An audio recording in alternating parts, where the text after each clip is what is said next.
Say the line, Bart. Let me ask you about the Israeli police detained soldiers yesterday, or the day before yesterday, suspected of raping a Palestinian, sparking protests and so on. Apparently, rape and killing and torture and all this thing, it happens regularly in Israeli detention camps. Does that constitute a war crime to you? So the reports of abuse are deeply concerning, and we have been clear and consistent with Israel and the IDF that they need to treat all detainees humanely and with dignity in accordance with humanitarian law.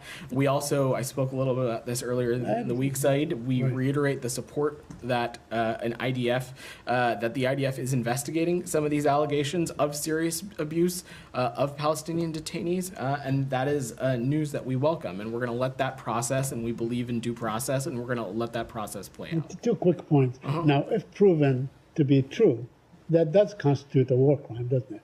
I'm not a legal expert, Saeed. It certainly, I imagine it would be inconsistent with Israeli law. And so, of course, that is why we have been clear that the treatment of any detainee needs to be consistent with international humanitarian law. The UN is reporting that 86% of Gazans are now, being evacuated or under evacuation orders. Is that in any way,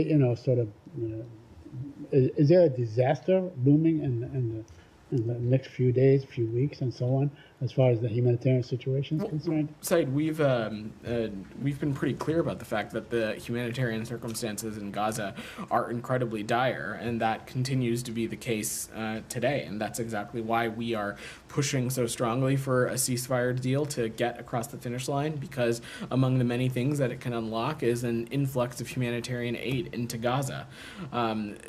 We also, you've heard us talk about this before, we are opposed to the forced displacement of Palestinian civilians, and it's crucial that sufficient aid reaches civilian populations in need, wherever they seek shelter, especially the recently displaced.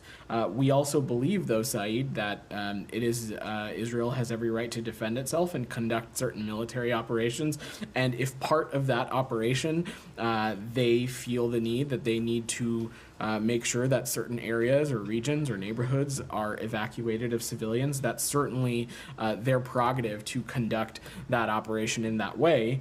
It is, of course, important, though, that these efforts are fully compliant with international humanitarian law, especially as it relates to protecting civilians, and certain efforts can be made, like enabling safe civilian evacuations before these operations start, providing clear evacuation information in multiple formats.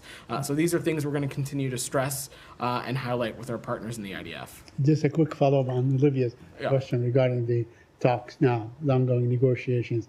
So are there any renewed effort or maybe new ideas, or is the United States providing new incentives, whatever it is, to get these negotiations to their goal line?